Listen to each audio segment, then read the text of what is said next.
Hey everyone, welcome back to the X Squared channel. I'm John Galson, and today I'm going to guide you through the simple but super useful process of leaving comments in Figma.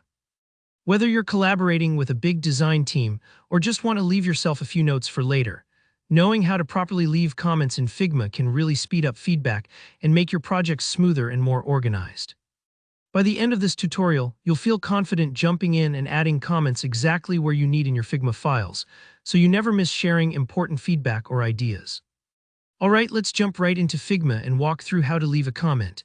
Once you've got your project open, I want you to take a look at the bottom of the Figma window. You'll notice a menu bar running along the lower edge.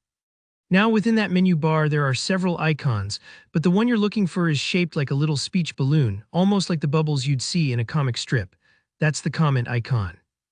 If you're working in Figma for the first time, it might take a second to spot, but don't worry, once you know where it is, you'll find it easily every time. Go ahead and click on that balloon icon. Right away, you'll notice your mouse pointer changes. Now it looks like a little dropper.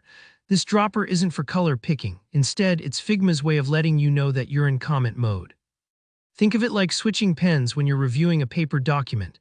You're not changing what's on the artboard itself, but you are about to leave a note right on top of it.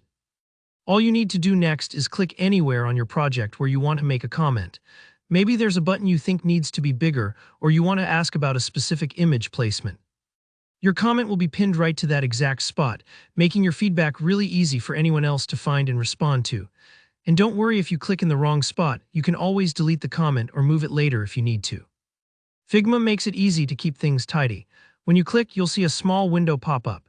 This is where you type in your message. Be as detailed as you need here. The more context you give, the easier it'll be for your teammates or even your future self to understand exactly what you're referring to. For example, instead of just saying, "change this," try something like, "Could we try using a bolder font style for the header text here?"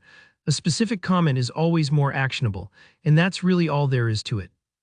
Once you hit enter or click away, your comment is saved and attached directly to that spot in the design. Anyone with access to the file can see it, reply to it, resolve it when it's been addressed, or add their own feedback alongside yours. Collaborating like this can feel a lot like sticking virtual sticky notes around your workspace, keeping the whole team on the same page. So to recap, look for the speech balloon icon at the bottom, click it, click anywhere on your file to choose where your comment goes, type your feedback, and you're done. Super straightforward, but extremely powerful for communicating in your design workflow.